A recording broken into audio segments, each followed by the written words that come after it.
Salut, super peuple. Tout à l'heure, j'avais fait une vidéo, j'ai appelé ça partie 1 en réponse à la prédication du révérend Zawi Wilfrid qui disait que les morts ne sont pas morts. Nous sommes à partie 2.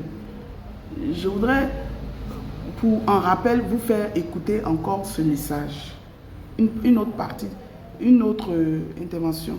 La même intervention. Pour que Saoul meure, Dieu ne le considérait pas comme étant mort. Parce que Dieu a dit de son vivant, aucune parole n'est tombée par terre. Donc si la parole qui dit à Saoul se réalise, c'est que c'est une parole qui a été dite de son vivant. Or, son corps a été enterré et c'est son esprit seulement qui vit. Ça veut dire que Dieu ne considère pas la vie de l'homme le jour où il est un corps. Dieu considère la vie de l'homme le jour où il est un esprit. Voilà pourquoi il a dit à Jérémie, avant que je ne puisse former dans le ventre de ta mère, avant que tu n'aies un corps, avant que tu n'aies une fesse, je te connaissais, je t'appelais déjà par ton nom, je t'avais établi prophète. Ça veut dire que l'esprit est plus vieux que le corps.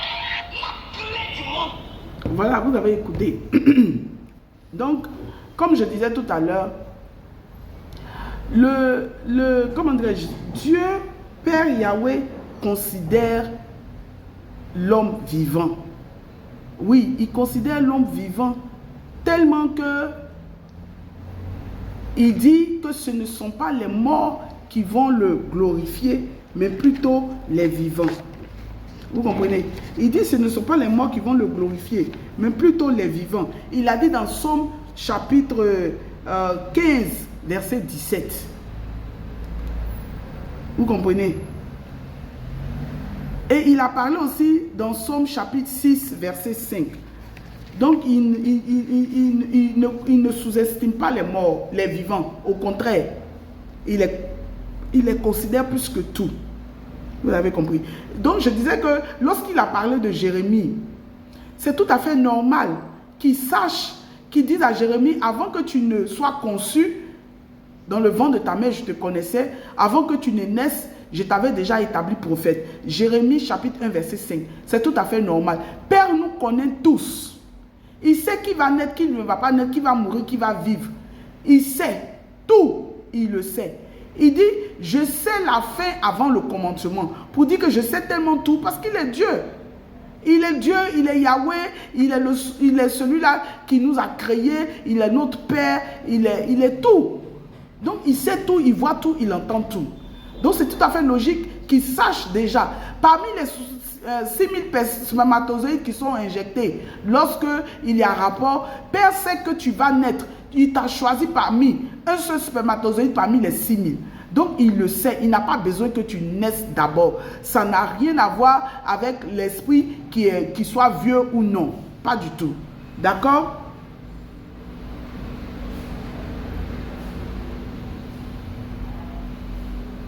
Et il a parlé du Christ qui est mort et qui est revenu à la vie, qui est considéré comme un mort parce qu'il est... Non, non.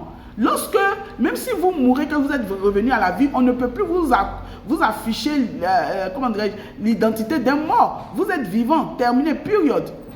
Donc c'est ainsi que Yesaya, communément appelé Jésus, est revenu à la vie.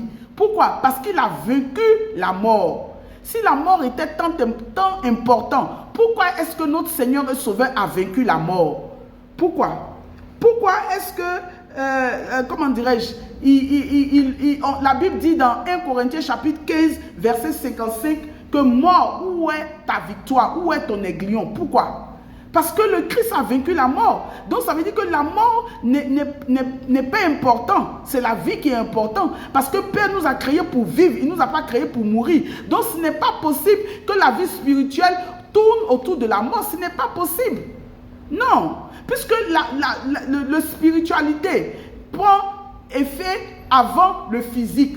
C'est comme ça, tout ce qui se passe dans ce monde que nous voyons prend déjà effet dans le spirituel avant le physique. Et si c'est ainsi, ça veut dire que le spirituel est vivant.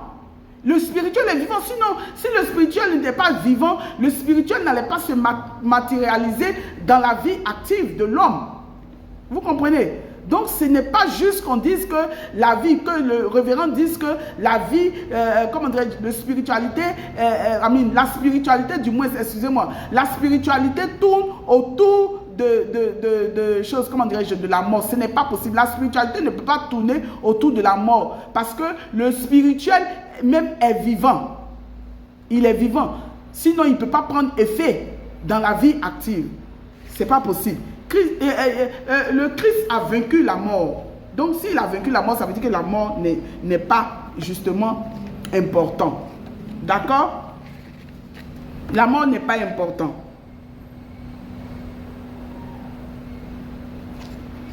La mort n'est pas important. Je voudrais aussi, il a mentionné le fait qu'il a parlé du Vatican. Mais je voudrais que vous lisiez le livre d'Apocalypse chapitre 17 et chapitre 18. Vous allez comprendre. Vous allez comprendre avec l'assistance du Saint-Esprit, vous allez comprendre ce que la parole de Dieu parle du Vatican. Donc personne ne peut combattre la mort, à l'exception, personne ne peut combattre la mort à l'exception de notre Seigneur et Sauveur. Voilà un peu. Ceci étant, je vais vous montrer pourquoi est-ce que je dis que les morts sont morts. Lorsque vous prenez Ecclésiaste, d'accord? Vous prenez Ecclésiaste. Ecclésiaste chapitre 9. Ecclésiaste chapitre 9, versets 5 à 6. Je vais vous le lire. Verset 5. Oh, ça, verset 5. Les vivants savent qu'ils vont mourir. Les vivants savent qu'ils vont mourir. Mais les morts ne le savent pas. Les morts n'ont aucune idée de ce qu'ils ont vécu. De ce qu'ils ont vécu. Ils n'ont aucune idée de ce qui s'est passé pendant leur vivant sur la terre. Laissez-moi prendre ça. Je ne veux pas paraphraser. Laissez-moi prendre le verset. Donnez-moi le temps. Ecclésiaste chapitre 9, verset 5 à 6. Les vivants, en effet, savent qu'ils mourront, mais les morts ne savent rien. Et il n'y a pour eux plus de salaire, puisque leur mémoire est oubliée.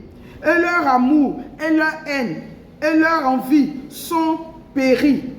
Et ils n'auront plus jamais aucune part à tout ce qui se fait sous le soleil. Ils n'auront plus jamais aucune part à tout ce qui se fait sous le soleil. Ce n'est pas moi qui le dis, c'est la Bible qui le dit, la Sainte Bible qui le dit. Ecclésiaste chapitre 9, versets 5 à 6. Donc vous comprenez que les morts sont effectivement morts au point de vue de Père, de sa parole. Les morts sont morts. Allons un peu rapidement dans le livre de Job. Job chapitre 7. Versets 4 à 10. Je vais lire rapidement parce que je n'ai plus assez de temps. Je me couche et je dis, quand me lèverai-je? Quand finira la nuit? Et je suis rassasié d'agitation jusqu'au bout du jour. Mon corps se couvre de verre et d'une croûte terreuse. Ma peau se crévasse et se dissout. Mes jours sont plus rapides que la navette du tisserand. Ils s'évanouissent plus d'espérance. Souviens-toi que ma vie est un souffle, mais mes yeux ne verront plus le bonheur. Vous avez compris? L'œil qui me regarde ne me regardera plus. Ton œil me cherchera et je ne serai plus. Comme la nuée se dissipe et s'en va, celui qui descend au séjour des morts ne montera plus.